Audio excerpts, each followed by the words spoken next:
안녕하십니까. 천안TV 정치판 더블 MC 천안시의회 의원 우리 동네 행복지원 이지원입니다. 이제 2023년도 얼마 남지 않았습니다. 정치판 시청자 여러분은 남은 23년도를 어떻게 잘 마무리하고 계십니까? 오늘은 우리 정치판의 천안시의회 행정안전위원회 소속의 장혁 의원님을 모셨습니다. 장혁 의원님 안녕하십니까? 네, 안녕하세요. 네, 반갑습니다. 예, 이렇게 반갑습니다. 매일 의회에서 뵙다가 예. 스튜디오에서 뵙는 모습이 참 새롭네요.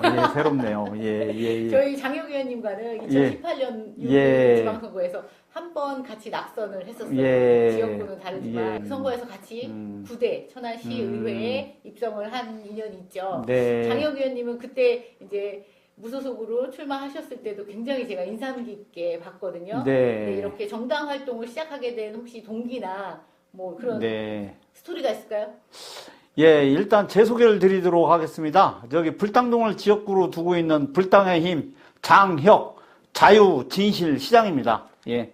2018년 4월달 선거 한 4달인가 남겨놨을 때예요. 그러니까 뭐 4달 남겨놓고 갑자기 출마를 하려고 마음을 먹으니까 공천을 어떻게 받습니까? 그러니까 또 그 당시에 제 주변에 있던 분들이 굉장히 엉뚱하기도 하고 발랄하기도 하고 어떤 경우에는 무모하기도 하고 어떤 경우에는 진짜 저를 많이 도와주시는데 그분들이 하시는 말씀이 장의장 못할 게 뭐가 있어. 여기저기 가서 뭐 공천 받으려고 해봐. 그러는데 당연히 안 되는 얘기죠. 제가 그 당시에도 그래서 이제 보수 쪽에 와서 일단 얘기를 했습니다. 근데 뭐 당연히 안 되는 얘기고 그래서 무소속 출마를 했었습니다. 네네. 그때 네. 이제 이당 저당 말고 오직 불당. 예, 그랬죠. 핑크빛 옷을 입고 예, 그랬죠. 성공하는 걸 저도 뵀는데 굉장히 인상적이었어요. 예. 그 당시에 제 캐치프레이즈가 저기 이당 저당 말고 오직 불당이었습니다. 비록 낙선은 했지만 예. 굉장히 의미 있는 득표수를 얻었다고 저는 기억을 하거든요. 그 당시에 제가 15.2% 정도인가 얻었고요.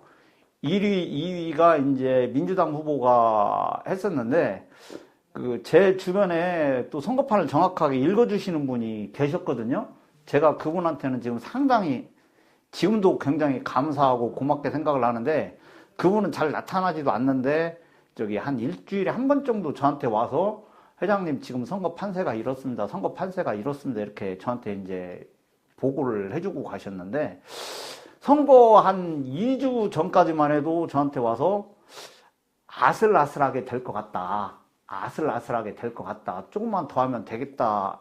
이렇게 얘기를 하고 다니셨는데 일주일 전쯤에 와서 얘기가 달라지는 거예요. 저기 회장님 분위기가 달라졌습니다. 근데 그 당시에 저기 싱가포르에서 저기 문재인 대통령하고 그다음에 이제 트럼프하고 그다음에 김정은이도 그때 갔을 거예요. 그때 이제 싱가포르 회담 얘기가 나오기 시작하면서 분위기가 확 바뀌는 걸 느끼면서 그분이 그러더라고요. 저기 회장님 여기 표가 몇백 표 모자랄 것 같아요. 몇백 표 모자랄 것 같아요 하면서 이렇게 예측을 해주시는데 그러면서 또 저한테 대책도 얘기를 했어요.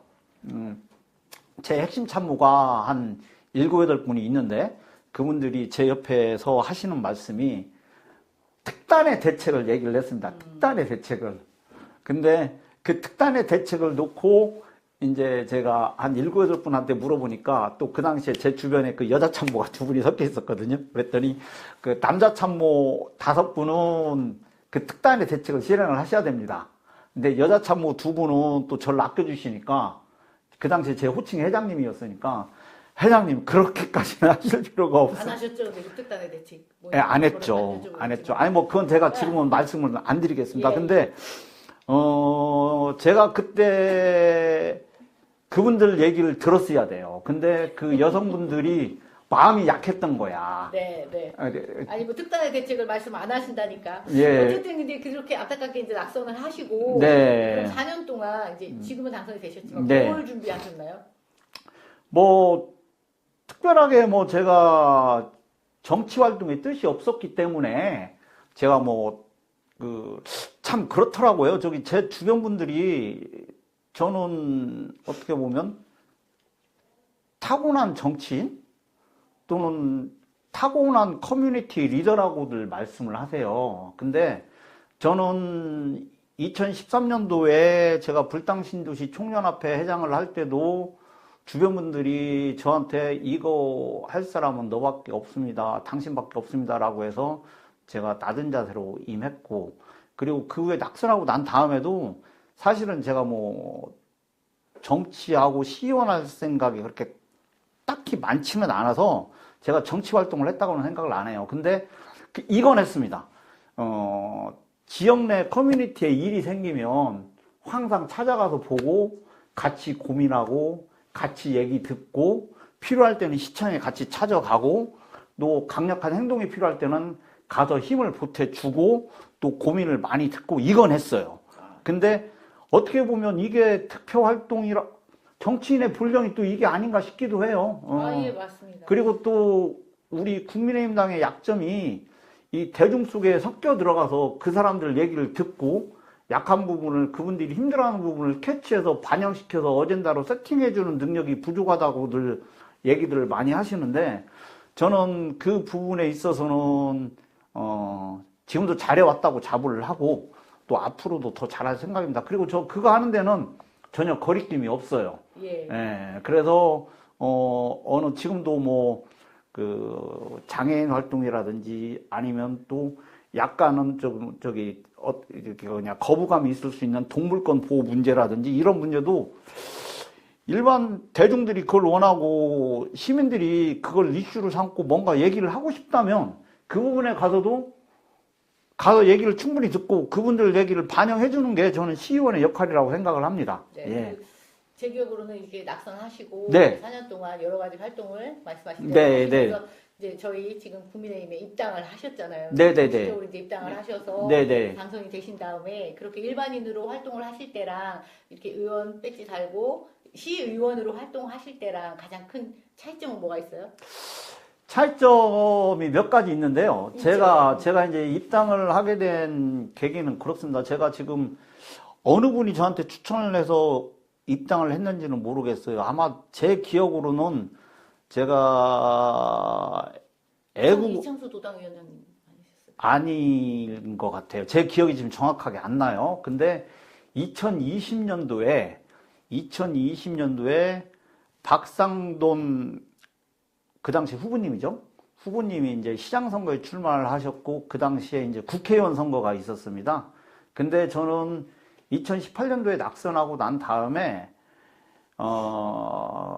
문재인 대통령이 당선된 상태에서 저는 지방선거를 치렀어요. 근데 그때까지만 해도 제가 정치 활동이 크게 뜻이 없었기 때문에 뭐 당에 가입할 생각이 전혀 없었어요. 근데 사실 문재인 대통령 당선되기 전부터 저는 걱정을 굉장히 많이 했습니다. 왜냐하면 그 대통령이 내세우는 공약 중에서 제가 생각해온 자유민주주의, 자유시장 경제 질서에 어긋나는 공약이 굉장히 많이 있었습니다. 굉장히 많이 있었어요. 근데 한편으로는 또 제가 우리 사법질서와 그 다음에 우리 국회에 있는 국회의원분들의 기본적인 능력을 어느 정도 믿고 있었기 때문에 저 사람이 대통령이 된다 한들 저 사람이 얘기하는 것만큼 할 수 있을까라는 생각을 가지고 있었어요. 그래서 일정 부분 의구심을 가지고 있었죠. 근데 당선되고 난 다음에 하는 걸 보니까 공약을 너무나 열심히 잘 지키더라고요. 공약을 너무나 열심히 잘 지키더라고요. 그래서 제가 2019년도 2020년도 초반에 가서는 제가 제 안사람하고 얘기를 굉장히 많이 했습니다. 그래서 무슨 얘기를 했냐면 나라가 이 상태로 가서는 우리 애들을 여기서 못 키우겠다. 그리고 나라가 이 상태로 가서는 너랑 나랑 이 나라에서 못 살 수도 있겠다. 나라가 이 상태로 가서는 우리가 교회를 못 다닐 수도 있겠다. 라는 얘기를 하면서 저는 굉장히 큰 고민에 빠졌습니다. 과연 이걸 어떻게 해야 되나. 근데 2020년도에 국회의원 선거가 저는 굉장히 결정적인 계기였다고 봐요. 그 당시에 저는 개인적으로 생각을 한 게 민주당이 저렇게 그 150석 이상이 넘는 정당이 되는 것만은 막아야 된다고 생각을 했어요. 왜냐하면 그 당시에 이미 문재인 대통령의 독주, 폭주가 시작됐기 때문에 그것만은 막아야 된다. 그래서 제가 그 당시에 그때쯤에서 제가 저기 국민의힘 전신당에 그 당시 이름이 뭐 미래통합당에 제가 입당을 했을 거예요. 예, 예. 그래서 그 당시에 입당을 해서 뭐 지방 인재인가 해서 인재영이 예, 인재영입으로 예, 저기 이지원 의원님하고 유수희 의원님하고 두 분이 저를 반겨줬던 것 같은데 그 당시에 저 굉장히 바빴어요, 사실은. 예, 돈 버느라고. 근데 나라가 이대로 가서는 안 되겠고 나라가 이대로 가는 걸 막기 위해서는 민주당이 국회에서 과반 의석을 저기 가지는 건 막아야겠다고 생각을 해서 뛰어들었는데 제가 보니까 그 당시에 2020년도에 이 천안시 공천이 상당히 어지러웠습니다. 그래서 이렇게 딱 선거 전에 뛰어들기 전서부터 이건 뭐 해볼 필요가 없겠다. 그래도 굉장히 열심히 뛰셨던. 왜냐하면 공천이 굉장히 어지러운 상황에서 진행이 됐기 때문에 그래서 제가 그 당시에 박상돈 후보님 캠프를 굉장히 열심히 도왔고 그 다음에 또 이정만 그 당시에 저기 후보님 캠프도 도왔어요. 근데 그 당시에는 뭐 이정만 위원장님한테는 죄송한 얘기지만 그 당시에는 공천이 너무나 어지러운 상태에서 진행이 됐기 때문에 아 이번엔 힘들겠다 싶어서 그 박상돈 시장님 캠프에다가 굉장히 열심히 많이 이렇게 힘을 쏟았던 기억이 납니다. 자, 의원님 그래서 네. 이렇게 굉장히 힘들게 저희가 9대 시의회에 입성을 해서 네. 이제 원내대표도 1년 동안 충실히 이제 하셨고 이제 본인이 하셨던 의정 활동 중에서 이제 뭐 5분 발언이나 뭐 조례안이나 이런 의정 활동 중에서 특별히 기억에 남는 사안이 있었으면 설명 부탁드립니다. 불당동에서 제가 한 10여 년 동안 커뮤니티 리더 활동을 하면서 2013년도부터 공통적으로 얘기를 했던 게 예견되었던 문제가 이제 학교 과대과밀 문제, 그 다음에 주차장 문제, 대중교통 문제, 이 세 가지를 집중적으로 얘기를 했거든요. 근데 뭐, 그 당시에 얘기를 해서 조금 나아진 것도 있는데, 지금 사실 학교 과대과밀 문제하고, 그 다음에 주차장 문제는 이게 굉장히 심각한 상황입니다. 그래서 제가 지금 학교 과대과밀 문제하고, 그 다음에 주차장 문제를 꾸준히 얘기하고 있고요. 제가 263회 임시회를 시작을 하면서 5분 발언으로 제가 학교 과대과밀 문제를 집중적으로 거론을 했습니다. 근데 저는 이 부분이 기억에 굉장히 남고요. 그 다음에 제가 또 263회 임시회에서 시정질의 하면서 저기 김지철 교육감 이름을 직접적으로 거론을 해가면서 불당동 학교의 과대과밀 문제에 직접적인 책임이 그분한테 있다는 걸 제가 계속 책임 추궁을 했거든요. 저는 그 부분이 지금 굉장히 기억에 남습니다. 네, 예. 맞아요. 실제로 임팩트 있었어요. 그 동영상이랑 이런 여러 가지 자료를 이렇게 보여주시면서 저도 아 저렇게까지 애기들이 힘들게 이제 많은 이제 과밀 학교가 있잖아요. 그래서 그런 것들을 이제 체감할 수 있었던 그런 좋은 주제였다고 생각을 합니다. 제가 그 부분에 대해서는 좀 부연 설명을 좀 드릴게요. 아, 예, 예. 예. 전국의 초등학교가 한 6,200개 정도가 있습니다. 네. 전국의 초등학교가 한 6,200개 정도가 있어요. 근데 학교의 어떤 질적인 면을 평가를 할 때 그 학급의 과밀과 그 다음에 학교의 과밀 과대를 같이 놓고 보거든요. 근데 학급의 과밀 지수는 교육청에서 직접적으로 통제를 하기 때문에 어느 일정 부분은 일정 수준은 넘지를 않아요. 아무리 많아도 32명, 33명 뭐 그 정도인데 그러면은 학교의 수준을 가늠할 수 있는 게 학교 자체의 과대 과밀입니다. 근데 지금 전국에 있는 6,200개 초등학교 중에서 1등, 2등이 불당동, 백석동에 있어요. 그리고 10등 안에 학교 하나가 더 들어가 있습니다. 그러니까 6,200개 학교 중에서 여기 학교가 과대 과밀한 걸로만 따지면 1등에서부터 10등 사이에 불당동, 백석동 학교가 지금 3개가 들어가 있어요. 초등학교가. 이름 거론할게요. 아름초등학교, 환서초등학교, 불무초등학교입니다. 그리고 또 더 놀라운 사실이 전국의 고등학교가 2,200개가 있습니다. 2200개가 있어요. 근데 고등학교도 그렇게 똑같은 지표로 볼 수가 있거든요. 근데 전국에 있는 2200개 고등학교 중에서 학교에 과대, 과밀이 돼 있는 게 중앙고, 두정고, 쌍용고등학교. 예. 다 서북구예요. 지금 말씀하다시피. 예. 그러면은 지금 중학교는 지금 10위권에는 안 들어가 있는 것 같아요. 근데 지금 여기 초등학교가 이렇게 3개, 그 다음에 고등학교도 3개. 그러면은 저기 교육청 당국자들은 이런 얘기를 해요. 여기 제가 어디 가서도 들으니까 충남도내 과대과밀이 그렇게 문제가 아니래요. 그래서 논리를 가만히 들어보니까 청양, 당진, 예산 이런 데까지 다 포함을 해가지고 평균을 내더라고. 네, 그렇죠. 평균을 내가지고 전국 3위라고 해요. 그러면 제가 말씀을 이렇게 드리고 싶습니다. 제가 돌보는 아이가 100명이 있어요. 근데 그 중에 80명은 어떻게 근근히 밥을 먹고 20명은 영양식적으로 굶어 죽게 생겼습니다. 그러면 제가 급식 대책을 세울 때 어떻게 밥을 먹고 있는 80명을 대상으로 세워야 됩니까? 아니면 굶어 죽게 생긴 20명을 대상으로 세워야 됩니까? 이건 물어보나 마나잖아요. 근데 지금 충남도 교육청이 관할하는 학생 수를 놓고 봤을 때 충남 천안시 서북구 비율이 제가 얼핏 계산해 보니까 한 20% 내외가 돼요. 그러면 이 20% 내외의 학생들이 이렇게 지금 아주 극심한 고통을 겪고 있는데 저는 도저히 이해가 가지 않습니다.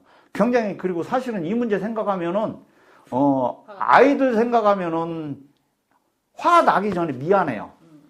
왜냐면 제가 지역 커뮤니티 리더 활동을 안 했으면 모르겠는데 지역 커뮤니티 리더 활동을 그래도 한 10년 정도 했기 때문에 저도 일정 부분 책임감이 있고요. 또 애들한테 미안하고 두 번째는 화가 납니다.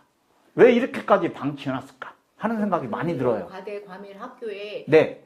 책임을 져야 될 사람은 그 의원님은 그 김지철 교육감이라고 생각하시는 거예요?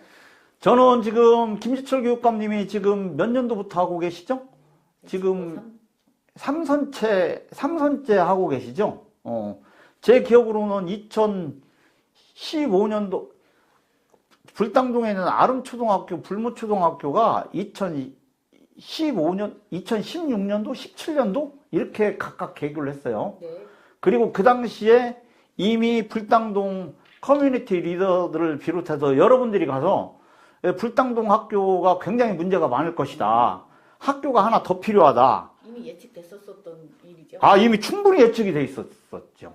그리고 제가 되고 난 다음에, 그 학교가 개교가 되고 난 다음에 제가 불무초등학교 운영위원장을 했어요. 네. 근데 불무초등학교 딱 개교하고 난 다음에 보니까 이미 그때는 이제 상황이 벌어진 거죠. 상황이 벌어진 거예요. 교실이 이제 부족하게 생겼어요. 근데 교육청 가서 얘기를 해보니까 아직은 증축할 상황이 아니라고 그래요. 아직은, 그래서, 아니, 보세요. 지금 저기 유치원에 다니고 있는 이 어린애들 보세요. 얘네들 전부 다 학교 들어올 건데 이제 어떻게 할 겁니까? 그러니까 아직은 아니래요. 그래서 어찌어찌 싸워서 이제 증축이 결정이 됐어요. 근데 증축이 결정이 됐는데 돈이 없으니까 8학급만 해야겠다. 교실을 8개만 해야겠다. 근데 계산을 해보니까 이게 안 되는 거예요. 교실 8개 가지고는. 그래서 교육청 가서 얘기를 여러 번 했어요. 저뿐만 아니라 여러분들이. 근데 말을 안 들어요. 그래서 그 당시에 제가 불무초등학교 어머님들하고 같이 버스를 대절을 해서 홍성까지 갔습니다. 홍성까지 데모하러. 교실 지어달라고. 그 당시 교육감님 똑똑히 들으세요. 그 당시 교육감님 똑똑히 들으시라고요. 천안시에서 교실 지어달라고 홍성까지 갔어요. 목소리가 크셔서 똑똑히 들으셨을 것 같습니다. 그게 이제 뭐 당장 해결되는 문제는 아니니까 계속 그렇게 목소리 내주실 거잖아요. 아니 10년 동안 얘기를 했는데 지금도 개선이 된 게 없고 그리고 또 지금 더 화가 나는 건 뭐냐면 교육청 가서 얘기를 해보면 이분들은 제가 뭐 지난번에 저기 5분 발언에서도 얘기를 하고 시정지 때도 얘기를 했지만 이분들이 굉장히 안이하게 생각을 하고 계세요. 어떻게 생각을 하고 있냐? 학령 인구가 감소되고 있으니까 전국적으로 학령 인구가 감소되고 있으니까 자연 감소에 의해서 근데 애기들은 고생 하다가 졸업을 예, 하잖아요. 애들은 고생하다 졸업을 하는 거죠. 그리고 저기 불모초등학교, 아름초등학교, 환서초등학교 2,300명씩, 2,400명씩 되는 학교가 정상적이고 좋은 학교는 아니에요. 근데 거기에다 학생들을 더 밀어넣을 생각을 해요, 지금? 불당동 1478번지. 불당동 1478번지 오피스텔 짓고 있잖아요. 지금 거기에도 지금 학생들이 발생할 건데 그 학생들 수용 가능하다고 학생 수용 가능하다고 이런 식으로 허가를 내주시면 네. 교육청 관계자분들하고 교육감님 똑똑히 들으세요. 이게 지금 이게 보통 심각한 문제가 아닙니다. 네. 또 화나네. 아니 근데 또 네. 이제 의원님께서 계속 의정 활동 하시면서 네. 또 여러 가지 기회에서 이제 또 같은 목소리를 내주실 거라고 믿고요. 예. 이제 잠시 이제 분위기 예, 전환상 예, 제가 예. 의원님을 이제 나타낼 수 있는 작은 소품을 부탁드렸는데 네. 오늘 여기 이렇게 너무 예쁜 빨간색의 헬멧과 이게 뭐 탈 때 쓰는 헬멧이죠? 책이 왔는데. 네. 예. 이거 좀 잠깐. 이건 일단 제가 2018년도에 무소속 출마했을 때도 제가 킥보드를 타고 선거운동을 했습니다. 그 당시만 해도 지금 공유 PM이 없었기 때문에 네네네. 이제 개인 이동형. 예, 네. 개인 이동형 장치 킥보드를 타고 했는데, 이번에도 그리고 제 개인 킥보드, 그러니까 2018년도에 제가 구입했던 킥보드를 4년 동안 집에서 보관을 하고 있다가 2022년도에 또 다시 이번에 사용을 했습니다. 그래서 우리 국민의힘 정체성을 나타낼 수 있는 자유민주주의, 자유시장 경제를 나타낼 수 있는 정체성을 나타낼 수 있는 빨간색 헬멧을 쓰고 제가 선거운동을 했어요. 그래서 제가 이게 어떻게 보면 제 추억이 남겨져 있는 물건이라고 생각을 하기 때문에 제가 갖고 왔습니다. 불당의 힘 장혁입니다. 이렇게 꼭 이렇게 안전장치를 하고 이렇게 네. 킥보드를 타셨으면 좋겠네요. 이 네. 책은 뭐. 그리고 제가 이건 이 책은 제가 이 책 홍보하는 거 아닙니다. 예. 이 책이 이미 베스트셀러고 굉장히 많이 팔렸어요. 근데 이게 테드 강연도 이게 굉장히 유명한 거거든요. 테드 강연도 사이먼 사이넥 교수. 근데 이 교수가 뭐 뷰가 지금 한 3천만 뷰 나왔을라나 더 나왔을라나 모르겠어요. 근데 저는 이 분이 하는 얘기가 이거예요. 나는 왜 이 일을 하는가? 이게 왜 방점이 찍혔지 않습니까? 네, why. 네, why. Start with why. 근데 이분이 하는 얘기가 이겁니다. 많은 사람들이 어떤 일을 할 때 how, 어떻게 할까? what, 무엇을 할까? whom, 누구하고 같이 할까? 이걸 먼저 물어보는데 왜를 물어보는 사람이 별로 없다. 그리고 어떤 문제 해결의 본질, 그 다음에 나의 정체성의 본질, 그 다음에 내 포지션의 본질은 여기에 맞춰야 된다. 여기에 맞춰야 된다. 그래서 저는 그래서 그 테드 공연을 제가 여러 번 들었거든요. 그리고 이제 책도 읽어서 보고 그랬는데, 그래서 저는, 그리고 이 교수가 하는 얘기가 제 마음에 이렇게 깊은 울림이 있을 때는 또 이유가 있는 거겠죠? 뭐냐면, 제가 평소에 이제 막연하게 생각했던 부분을 이 사람이 딱 꼭 집어서 얘기를 해주니까 제 가슴에 울림이 있는 거예요.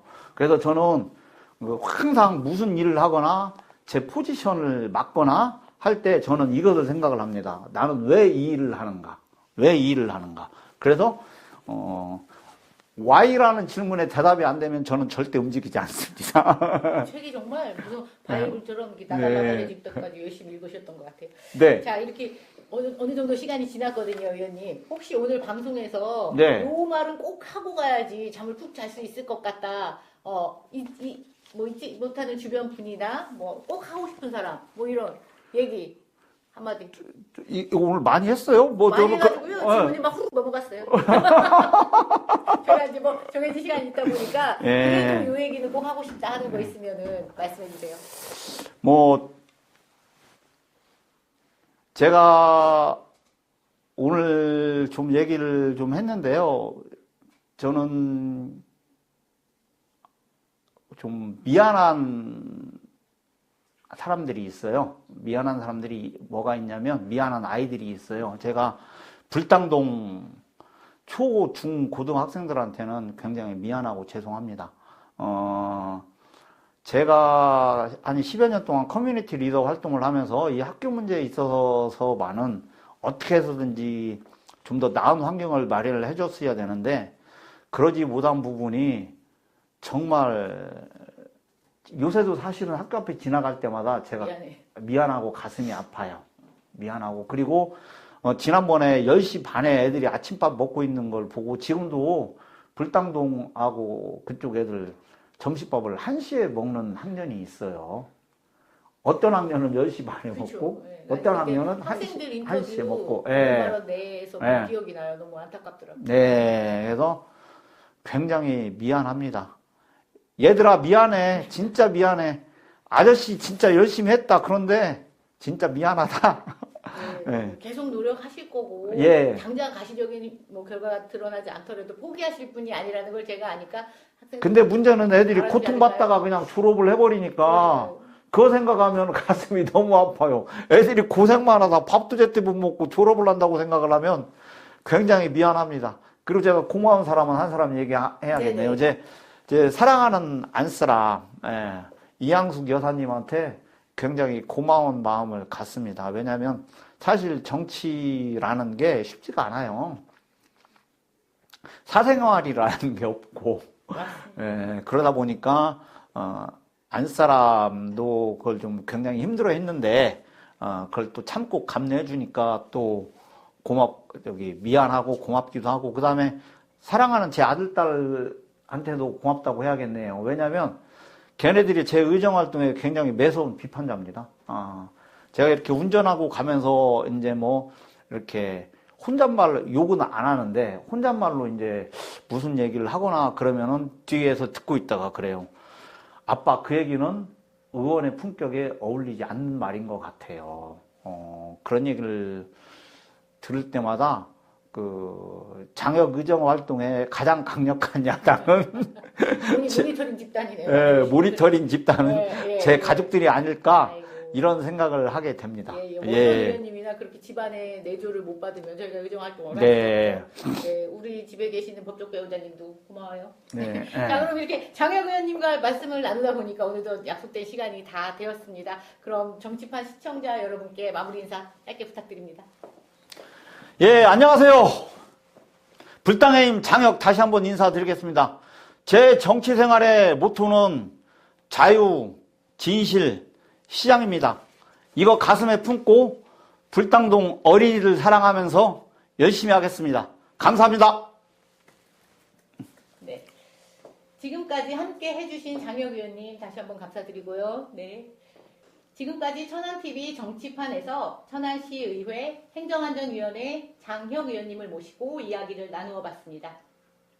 장혁 의원님에 대한 많은 정보를 알 수 있었던 의미 있는 시간이었다고 생각됩니다. 우리 동네 행복지원 천안시의원 저 이지원과 함께 천안TV의 정치판은 앞으로도 계속해서 쭉 진행됩니다. 정치판 시청자 여러분, 건강한 모습으로 다시 찾아뵙겠습니다. 감사합니다.